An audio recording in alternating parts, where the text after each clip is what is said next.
다니엘 5장 27절 말씀 읽겠습니다.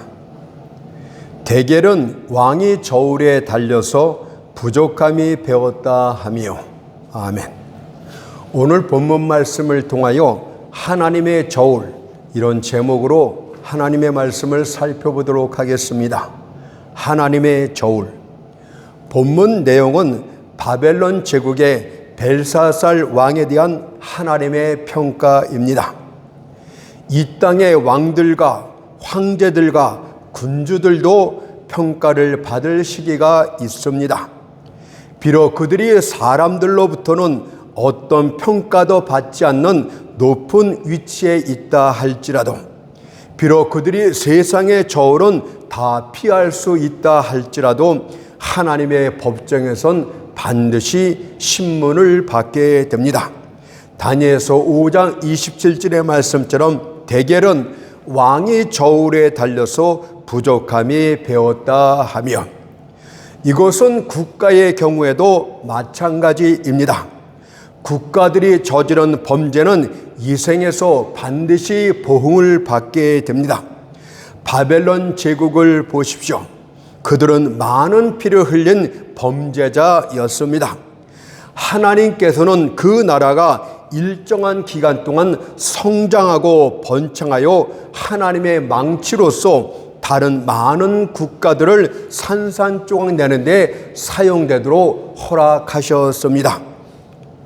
그러나 마침내 그 나라도 평가의 시간이 다가왔습니다. 마치 자신이 여왕처럼 앉아 나는 결코 슬픔을 보지 않으리라고 말했던 그 바벨론 제국을 하나님께서 낮추시고 다른 파괴자에게 넘겨주어 먼지 속에 뒹굴게 하셨습니다. 그것을 계시록 18장 7절에서 10절까지 이렇게 기록을 합니다. 그가 마음에 말하기를 나는 여왕으로 앉은 자요 과부가 아니라 결탄코 애통을 당하지 아니하리라 하니 곧 사망과 애통과 흉년이라. 그가 또한 불에 살라지리니 그를 심판하신 주 하나님은 강하신 자이심이라. 화있도다 화있도다 큰성 경관성 바벨론이여, 일시간에 내 심판이 이르렀다 하리로다. 이것은 헬라의 신전으로 가보아도 마찬가지입니다. 거기서 알렉산더 황제가 어떤 교만스러운 말을 했습니까? 그러나 지금 그가 이룬 제국은 어디에 있단 말입니까? 로마 제국을 보십시오. 그들이 나는 일곱 언덕에 앉아 영원토록 통찰이라고 교만을 떨지 않았습니까? 그러나 지금은 보잘것없는 돌 무더기만 남아 있을 뿐입니다. 만약 허물어진 로마 극장터를 찾아가게 된다면 너는 하나님의 저울에 달려 부족함을 배웠느니라는 한 목소리를 듣게 될 줄 믿습니다. 국가들과 왕들에 대한 이야기는 이 정도로 마치고 이제부터는 우리들 각자의 관계에 대해서 살펴보도록 하겠습니다. 저는 여러분들이 최후의 순간에 하나님의 저울에 달렸을 때 부족함이 없기를 기원합니다. 그러기 위해선 하나님의 저울에 달리기 전 이 세상에서 자신에 대한 예배적인 평가를 많이 해보아야 됩니다. 그 같은 예배적인 평가는 첫째로 우리의 신앙에 대해서 살펴봐야 되는 것이고, 두 번째는 우리의 행위에 대한 하나님의 평가가 무엇인가를 미리 살펴봐야 됩니다. 그렇다면 첫째로 우리의 신앙에 대한 평가를 하도록 합시다. 이 말은 과연 내가 진짜 그리스도인인지 아니면 명목상 그리스도인지를 수시로 평가라는 말씀입니다. 세상 사람들은 어차피 믿지 않기 때문에 하나님의 저주 아래 있는 자입니다. 그러나 교회 안에 있음에도 불구하고 명목상 그리스도인, 실질적인 진짜 그리스도인이 아닌 자들이 얼마나 많습니까? 그런 자들에게 수시로 평가를 해보라고 말씀드리고 싶습니다. 여기에는 여러 가지 평가 방법이 있는데 첫째는 인간의 의견이란 저울이 있다고 합니다. 인간의 의견은 항상 잘못된 전제에서 기초를 합니다. 그럼에도 불구하고 우리의 신앙과 관련해서는 다른 사람들의 판단을 무시해서는 안 됩니다. 다른 것에 대해서는 사람들의 의견이나 판단을 무시할 수 있을지 모르겠지만 여러분들의 신앙에 대해서는 다른 사람들의 의견을 무시해서는 결코 안 된다. 이렇게 말씀드리고 싶습니다. 자신의 판단만 선호하고 이웃의 판단은 배제하는 것은 안전하지 못합니다. 여러분들의 신앙에 대해서 다른 사람들이 어떻게 평가하는지를 귀담아 들을 필요가 있다는 뜻입니다. 특히 편견이 없고 직관적으로 나타난 정직한 사람들의 높은 평가는 무시되거나 경멸되어서는 안 됩니다. 왜냐하면 그런 사람들의 평가는 하나님의 평가의 최초의 암시가 될 수 있기 때문입니다. 신실한 하나님의 백성들이 여러분들의 행위와 여러분들의 신앙에서 옳지 못하다고 말하고 있습니까? 그것을 귀담아 듣고 고쳐야 될 필요가 있다는 사실을 여러분들은 살펴봐야 됩니다. 목회자라 할지라도 신실한 하나님의 백성들이 저 목회자는 문제가 있다고 자꾸 이야기를 하면 여러분들은 그 말을 귀담아 들어야만 됩니다. 왜냐하면 사건 목자일 수도 있기 때문입니다. 자, 그렇다면 여러분들은 지금 어떻습니까? 혹시 이웃들로부터 정죄를 받고 있습니까? 이웃들이 손짓을 하면서 저 사람은 죄를 지은 사람이야, 저 사람은 옳지 못해, 이렇게 정죄함을 받고 있다면 자기의 신앙 상태를 점검해 봐야 됩니다. 신실한 믿음의 사람들이 여러분들 자꾸 피하고 있습니까? 그것도 문제가 반드시 있다는 사실입니다. 정직하고 존경받을 사람들로부터 좋은 평가를 받지 못하고 있습니까? 그렇다면 두려워할 만한 충분한 이유가 있는 것입니다. 만일 여러분이 정직한 이웃 사람들의 신문을 견딜 수 없다면, 만일 여러분이 모국의 법에 의해서 정죄를 받고 있다면, 만일 사회의 규범들이 여러분들을 배제시키고 있다면, 이 땅의 불안정한 판단들이 여러분들이 악하다고 평가하고 있는데 과연 엄격하고 더 공의로운 하나님의 심판대 위에서는 어떤 결과가 나타나겠습니까? 마태복음 8장 12절 말씀처럼 바깥 어두운 데 쫓겨나 거기서 울며 이를 갈미 일쓰리라는 그 평가의 신문이 있게 될 줄 믿습니다.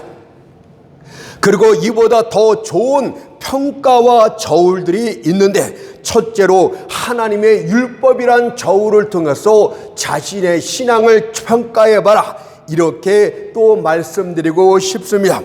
어떤 이들은 자신이 하나님의 계명을 충실히 지켰기 때문에 천국에서 환영을 받을 것이라고 확신을 합니다.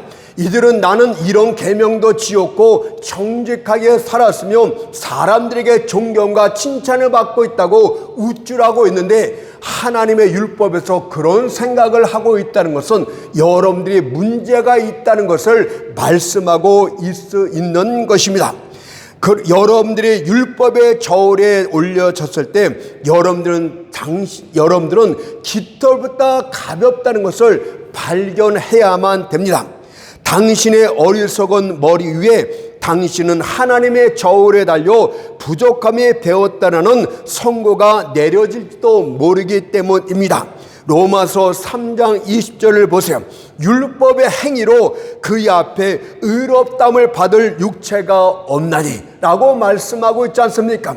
어떤 일은 십계명 앞에서 나는 간음죄도 짓지 않았도다, 나는 도덕질도 하지 않았도다, 나는 얼마나 의로운 사람인가, 이런 은근한 자만심을 갖고 있다는 것은 여러분들의 신앙이 지극히 문제가 있다는 뜻입니다. 왜냐하면 율법의 행위로서 하나님 앞에 의롭다함을 받을 육체가 하나도 없다고 말씀하고 있는데, 여러분들 그런 신앙을 갖고 있다는 것은 심각한 문제와 결격 사유가 있다는 것을 말하고 있는 것입니다.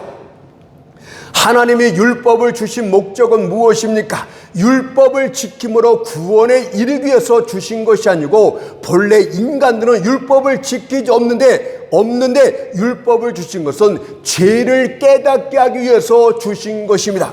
자신은 죄라고 생각하지 않은 것들이 죄로 판명될 수 있도록 하기 위해서 율법을 주셨다는 것을 기억하도록 합시다. 우리는 예수의 피를 믿음으로 말미암아 하나님의 의를 받을 때만 구원에 이를 수 있다는 이 사실을, 이 복음적인 진리를 한시도 잊어서는 안 됩니다. 그렇다면 왜 사람들은 율법의 행위를 통해서 구원에 이르지 못하는 것일까요?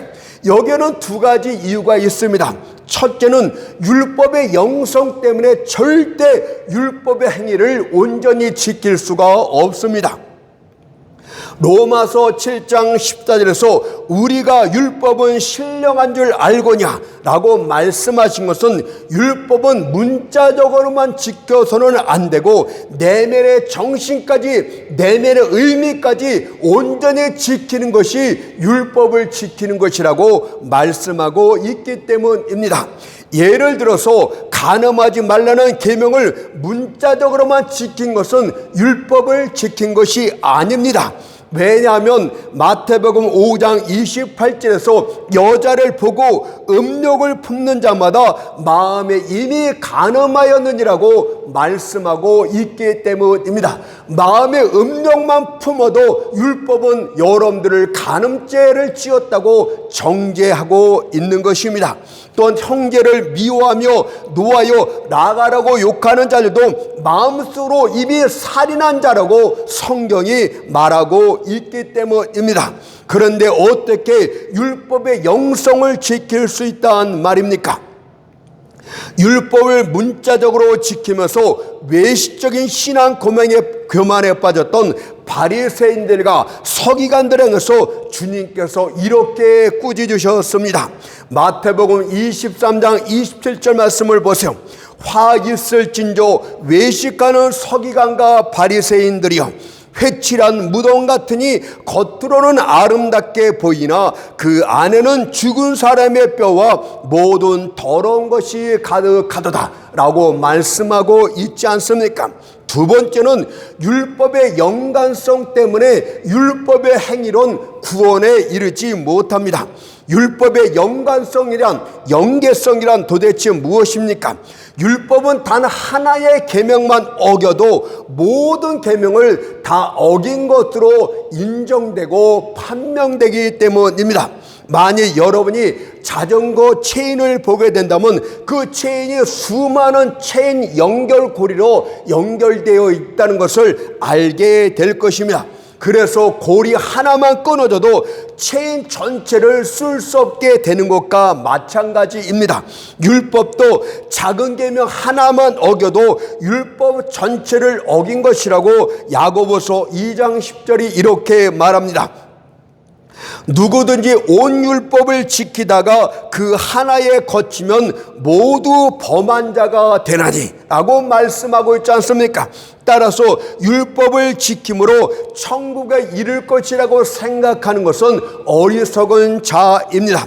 그렇다면 이 시간 하나님의 율법이란 저울 위에 여러분들 자신을 올려놔 보십시오.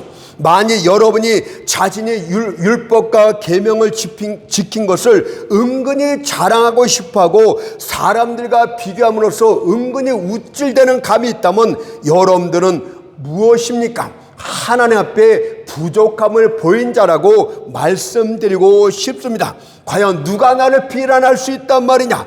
국가나 이웃이나 동료들도 나를 비난할 수 없도다. 과연 내가 천국에 들어가지 못하면 누가 감히 들어갈 수 있단 말이냐? 은근히 계명을 지켰기 때문에 그런 자신감이 있습니까?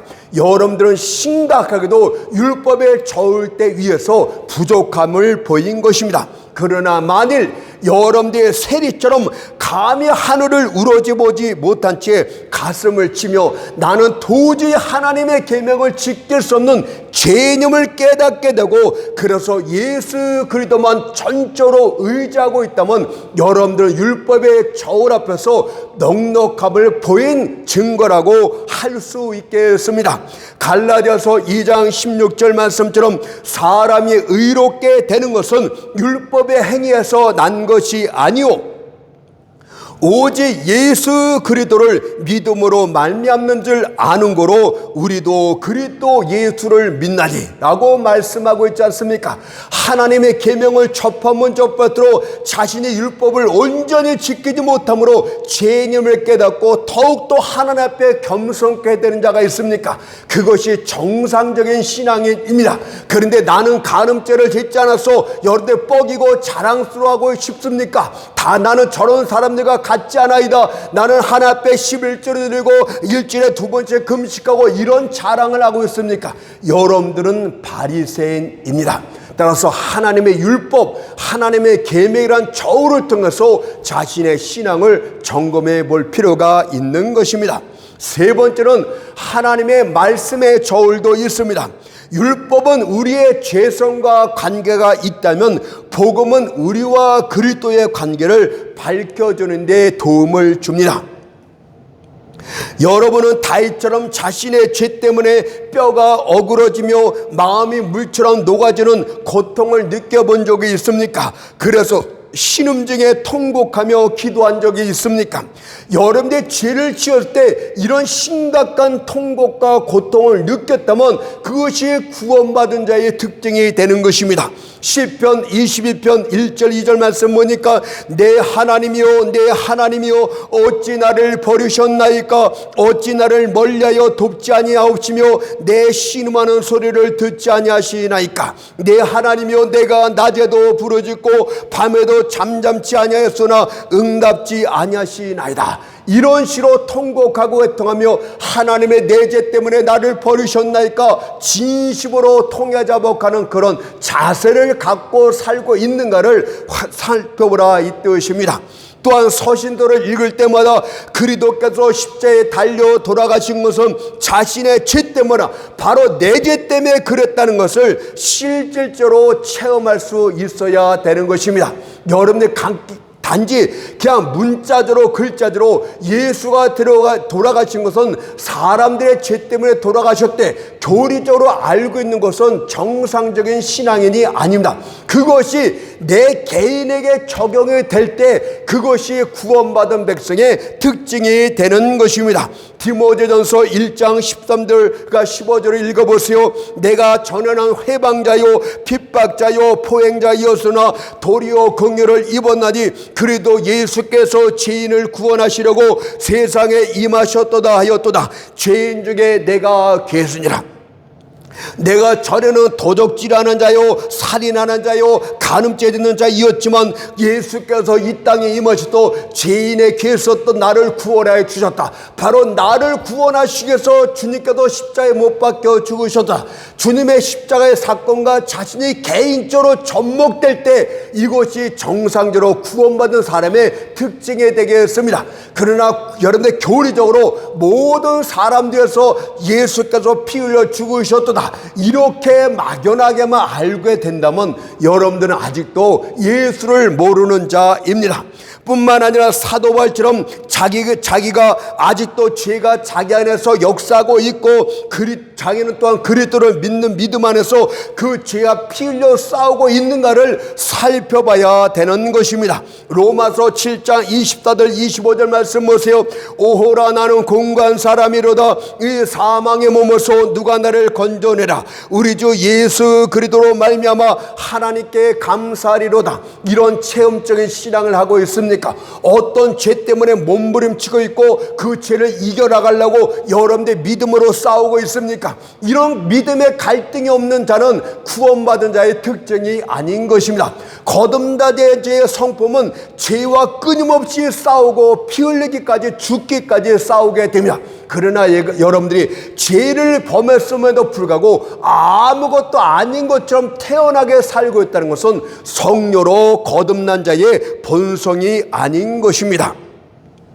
여러분들은 지금 어떻습니까? 죄에 이끌린 대로 살아가고 있습니까? 아니면 내적 싸움을 하고 있습니까? 만일 여러분들이 죄에 이끌린 대로 그대로 변함없이 살고 있다면 당신은 하나님의 저울에 달려 부족함을 배웠도다 라는 선고를 최후에 받게 되는 것입니다.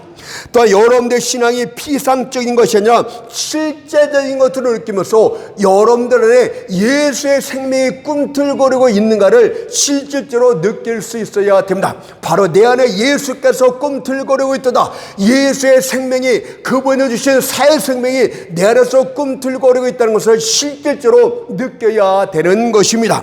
여러분들 그것을 갈라디아서 2장 20절에서는 이렇게 말합니다. 내가 그리스도와 함께 십자가에 못 박혔나니 그런즉 이제는 내가 산 것이 아니오 오직 내 안에 그리스도께서 사신 것이라. 이제 내가 육체 가운데 사는 것은 나를 사랑하사 나를 위하여 자기 몸을 버리신 하나님의 아들을 믿는 믿음 안에서 사는 것이라고 고백하였듯이 여러분들에게 예수의 생명이 꿈틀거리고 있어야 되는 것입니다. 이 시대는 속임의 시대입니다. 신앙에 대한 헛된 과시와 거짓이 난무하고 있습니다. 신앙에 대한 고백이 실제 자신이 체험한 것이 아니라 남에게 들은 이야기를 자기 것처럼 착각하면서 살아가는 자들이 얼마나 많습니까? 자신이 죄와 싸워본 경험도 없고 예수의 생명에 내려서 꿈틀거리는 것을 실제로 경험해보지도 못했음도 남들이 한 경험들을 자기 것으로 도용하면서 자기 신앙이 옳다고 착각하는 자들이 얼마나 많은지 모릅니다. 많은 이들이 자신들의 신앙을 똑바로 쳐다보기를 실제 두려워합니다. 이는 그것이 거짓이라는 것을 알고 있기 때문에 감히 검사를 하지 못하는 것입니다. 그러나 자기 자신을 점검하기를 두려워하는 자는 마치 구멍난 배를 타고 항해하는 것 같아서 멀지 않아 그 배는 영원히 침몰하고 말 것입니다. 그러므로 하나님의 말씀의 저울에 자신을 시험해 보십시오. 실제로 내 자신이 세상 가운데서 빛과 소금의 역할을 감당하고 있는지, 삶의 목적이 하나님의 영광을 위한 것인지, 나된 것이 하나님의 은혜라고 고백하고 있는지를 살펴봐야 되는 것입니다. 마지막으로는 섭리의 저울을 통해서도 자신의 신앙을 점검해 볼 수 있습니다. 섭리의 저울에는 두 가지 종류가 있는데, 하나는 고난이란 검은 섭리의 저울이고 또 하나는 번영이란 황금색 섭리의 저울이 있습니다. 먼저 고난이란 검은 섭리의 저울 앞에서 내 자신이 어떤 자세를 취하고 있는가를 살펴봅시다. 지금 여러분의 사업은 실패하고 있고 전망이 어둡습니다. 집안에는 병이 있습니다. 여러분들 안에는 여러분이 눈물을 흘리는 가운데 점점 쇠약해져 가고 있습니다. 또한 여러분들의 자녀들은 배은망덕으로 여러분들 마음에 상처를 주고 있습니다. 한마디로 여러분들의 지금 상황은 한밤중입니다. 이때 여러분들은 어떤 말을 하고 있는 것입니까? 혹시 하나님을 욕하고 원망하며 그분 곁을 떠나기를 원하고 있습니까? 아니면 욕과 같은 신앙을 보이고 있습니까? 무시무시한 고난들이 차례로 닥쳐왔을 때 욥이 어떤 신앙 고백을 했는지 아십니까? 욥기서 1장 21절 말씀 보니까 조신 자도 여호와시오 취하신 자도 여호와시오니 여호와 이름이 찬송을 받으실지냐. 그러나 만약 여러분들이 하나님을 욕하고 불평하고 떠난다면 사단의 참사대로 여러분들의 신앙은 가짜입니다. 욥기서 1장 11절 말씀을 보세요. 사단이 뭐라고 참수했습니까? 이제 주의 손을 펴서 그의 모든 소유물을 치소서 그리하시면 정령 대면하여 주를 욕하리다. 이것이 고난의 섭리의 저울을 통해서 여러분의 신앙을 점검해보는 또 하나의 방식이 되는 것입니다. 과연 역경의 날에 신앙이 확고하게 서있지 못했는데 어떻게 마지막 폭풍의 날에 견딜 수 있다 있단 말입니까? 작은 시련에도 산산조각 나는 신앙인데 어떻게 하나님의 모든 폭풍이 몰아치는 날 그 영혼이 견뎌낼 수 있단 말입니까? 당신의 집에 불이 난 것 때문에 하나님을 대적하고 있는데 온 세상에 불탈 때 여러분들은 어떻게 되겠습니까? 만약 여러분이 고난 중에 그런 반응을 보이고 있다면 하나님의 권능이 하늘에 나타나고 나팔 소리와 함께 천군 천사들이 이 땅에 임하는 날 여러분들은 하나님의 저울에 알려 너는 부족함을 배웠느니라 이런 판단을 받게 될 줄 믿습니다. 다음으로는 번영이라는 황금색 섭리의 저울도 있습니다. 많은 이들이 가난의 냉기는 견디지만 따뜻한 날씨는 견디지를 못합니다. 어떤 이의 신앙은 러시아의 왕궁과 똑같습니다. 그 궁전은 단단한 얼음판 위에 세워져 있습니다. 그것은 찬 소리는 견딜 수 있고 아무리 거친 겨울바람에도 그것을 파괴할 수는 없습니다. 그러나 따뜻한 여름은 그 모든 것을 순식간에 다 녹여버립니다. 한때 큰 잔치를 벌였던 넓은 홀들이 검은 강물 위에는 아무것도 남지 않게 만듭니다. 이 세상에는 번영 때문에 멸망한 사람이 얼마나 많습니까? 인기라는 열기로 많은 사람들의 머리가 돌아버렸습니다. 오두막집에 살 때는 하나님을 두려워한 자가 큰 젖되게 살자 하나님을 망각했습니다. 이마에 땀을 흘리며 매일의 빵을 먹을 때는 하나님을 성실하게 섬기던 자가 가축대가 증가하고 금과 은이 많아지자 그의 외식적인 신앙이 사라지고 말았습니다.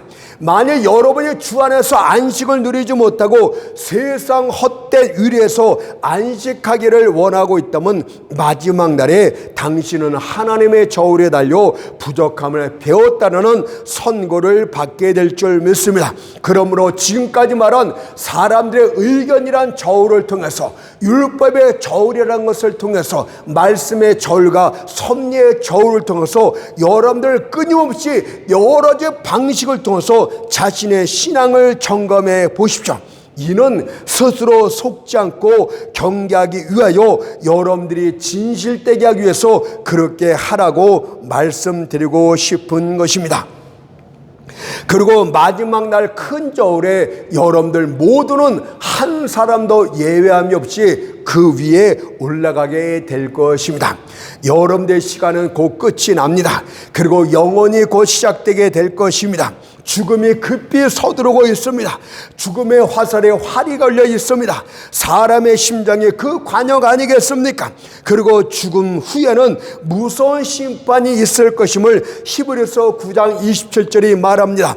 한 번 죽는 것은 사람에게 정하신 것이요 그 후에는 심판이 있으리니 우리는 동료들은 속일 수가 있습니다. 그러나 하나님은 속일 수가 없어요. 이 땅에 저런 부분적인 판단만 합니다. 따라서 현재 내 모습에 대해서 잘못된 판단을 할 수도 있고 전혀 희망이 없음에도 불구하고 희망이 있는 것처럼 착각할 수 있습니다. 그러나 하늘에 있는 저울은 진실됩니다. 하나님은 나의 신앙 고백대로 그 말을 듣고서 나를 판단하지 않습니다. 나에 대한 다른 사람들의 의견이 어떠하든지 내 자신의 신앙 고백이 어떠하든지 간에 상관하지 않고 그분은 모든 일을 하나님의 명백한 저울대 위에 달아보실 것입니다. 그렇다면 과연 하나님의 저울이 어느 쪽으로 기울겠습니까? 만일 내가 예수 그리스도께서 십자가에서 이룬 하나님의 의를 믿음으로 받아들이게 된다면 즐거움과 기쁨으로 저울에서 내려올 수 있습니다. 그러나 만약 그리스도 없이 저울에 올라가게 된다면 여러분들은 즉시로 지옥의 입속으로 떨어지고 말 것입니다. 자, 이제는 두 번째로 살펴본 내용은 우리의 행위에 대한 하나님의 평가입니다. 이것은 부분적인 것입니다. 이것은 불신자들의 경우에 해당되는 것이 아니고 거듭난 하나님의 백성들의 행위에 관련된 말씀이 되겠습니다. 갈라디아서 6장 7절에 보니까 사람이 무엇으로 심든지 그대로 거두리라고 말씀하셨듯이 우리는 각자의 행위대로 보응을 받게 됩니다. 바람을 심은 자는 회오리 바람을 거두게 될 것이고 아무것도 뿌리지 않은 자는 아무것도 거두지 못할 것이며 인색하게 뿌린 자는 인색하게 거두게 될 것입니다. 오직 하나님의 은혜 가운데서 풍성하게 뿌린 자만이 울며 씨를 뿌리러 나갔을지라도 정령 기쁨으로 많은 단을 가지고 돌아오게 될 것입니다. 성경은 우리의 행동과 관련해서 이렇게 말씀하십니다. 사무엘상 2장 3절에 보니까 여호와는 지식의 하나님이시라 행동을 달아보시느니라 라고 말씀하셨습니다. 달아본다는 뜻은 철저한 시험과 정확한 평가를 하신다는 뜻입니다. 하나님께서는 사람들의 행위를 보시고 그들을 주목하시며 신중하게 그들을 평가하십니다. 여호와는 지식의 하나님이라고 하였듯이 그분은 우리의 과거와 현재 미래까지 그분의 영원하신 눈으로부터 숨길 수 있는 것이 아무것도 없다는 뜻입니다. 그분께서는 위에 있는 하늘이나 아래에 있는 땅과 모든 은밀한 장소에서 일어나는 모든 행위들을 다 알고 계십니다. 그분께서는 아주 작은 일에도 주목하십니다. 우리의 보잘것없는 행동에 대해서도 그분은 주목하여 살펴보고 계십니다. 그래서 다윗은 시편 139편 1절 4절에서 이렇게 고백을 했습니다. 여호와여 주께서 나를 감찰하시고 아셨나이다. 주께서 나의 앉고 일어섬을 아시며 멀리서 나의 생각을 통촉하시오며 나의 길과 눕는 것을 감찰하시며 나의 모든 행위를 익히 아시오니 여호와여 내 혀의 말을 알지 못하는 것이 하나도 없으시니이다 라고 고백하지 않았습니까? 그렇다면 행위와 관련해서 사람들의 판단과 하나님의 판단에는 어떤 차이가 있는 것일까요? 먼저 사람들의 판단부터 살펴봅시다. 사람들은 외형적인 겉모습만 보고 판단을 합니다. 이들은 어떤 입장에는 특정 사람들의 행위에 대해서 아주 과장되게 평가하는 경향이 있습니다. 비록 그의 행위에 별 특별한 것도 없고 아무리 따져봐도 별 선한 것도 없고 지혜로운 것도 없고 자비로운 행위도 없음에도 불구하고 그가 사람들의 주목을 받고 있기 때문에 화려하게 기사거리를 씁니다. 지금 대통령 선거 때문에 뜨거운데 그들의 행위가 자랑거리가 무엇이 있습니까? 허물밖에 없지 않습니까? 더러운 것밖에 없지 않습니까? 여러분들이 다 알고 있지. 이것은 무슨 죄고 이것은 무슨 죄고 여러분들이 정죄하고 있지 않습니까? 그럼에도 불구하고 그들이 특별히 잘한 것도 없음에도 불구하고 화제거리가 되고 기사거리가 되고 있어요. 이것이 사람들의 평가 방식입니다. 특별한 사람을 과장되게 과대평가하는 것이 인간들의 특징 아니겠습니까? 그러나 하나님의 저울대에서는 대통령이나 평범한 일꾼이나 농사꾼이나 다 동일한 저울 위에서 동일한 평가를 받게 됩니다. 구름의 겉보기 부피는 대단히 커 보입니다. 그러나 그 구름을 압축시키게 되면 그 무게는 별게 없습니다. 이와 마찬가지로 사람들의 행위도 하나님의 저울대 위에서는 외형적인 위대함은 다 사라지고 대단한 줄 알았던 자들이 얼마나 작은 자로 평가되는지 모릅니다. 두 번째로 사람들은 행위의 찬란한 빛으로 평가를 합니다. 사람들은 이 행위를 봐라, 얼마나 찬란한 행동이란 말이냐, 전혀 예기치 않은 놀랍고 특별한 일이 아니냐라고 크게 호들갑을 떱니다. 하지만 하나님은 행위의 화려함이 아니라 동기를 보십니다. 그가 무슨 행위를 했느냐 이것도 보시지만 그분이 특별히 주목하는 것은 왜 그런 행동을 했느냐, 여기에 주목을 하십니다. 진실로 하나님을 사랑하기 때문에 그렇게 했는지 아니면 사람들이 칭찬과 인정을 받기 위해서 그렇게 했는지를 그분은 주목하여 평가하십니다. 또한 그 행위가 어떤 환경에서 이루어졌는가도 그분은 보십니다. 그가 부유하고 넉넉한 중에 했는지 아니면 열악한 환경에서도 그렇게 했는지를 그분은 주목하여 보십니다. 그래서 하나님 앞에서는 부자가 넉넉한 중에 그 큰 돈을 헌금한 것보다 가난한 과부가 드린 동전 2렙돈이 더욱 귀한 것이었다고 말씀을 합니다. 왜냐하면 그것은 그녀의 생활비 전부였기 때문입니다. 누가복음 21장 3절 4절 말씀을 보세요. 내가 참으로 너희에게 말하노니 이 가난한 과부가 모든 사람보다 많이 넣었도다. 저들은 그 풍족가 중에서 헌금을 넣었거니와 이 과부는 그 구차한 중에서 자기의 있는 바 생활비리 전부를 넣었느니라고 말씀하고 있지 않습니까? 여러분들 동물원 안에 있는 사자를 철장 안에 가둬두고 있기 때문에 우리가 보기 좋은 것입니다. 여러분들이 거칠고 폭력적인 행동이 어떤 신분이나 환경의 철장 때문에 가둬져서 그것이 온순하게 보일 때가 있는데 하나님은 그것까지도 다 보고 계십니다. 세 번째는 사람들은 결과만 보고 평가를 합니다.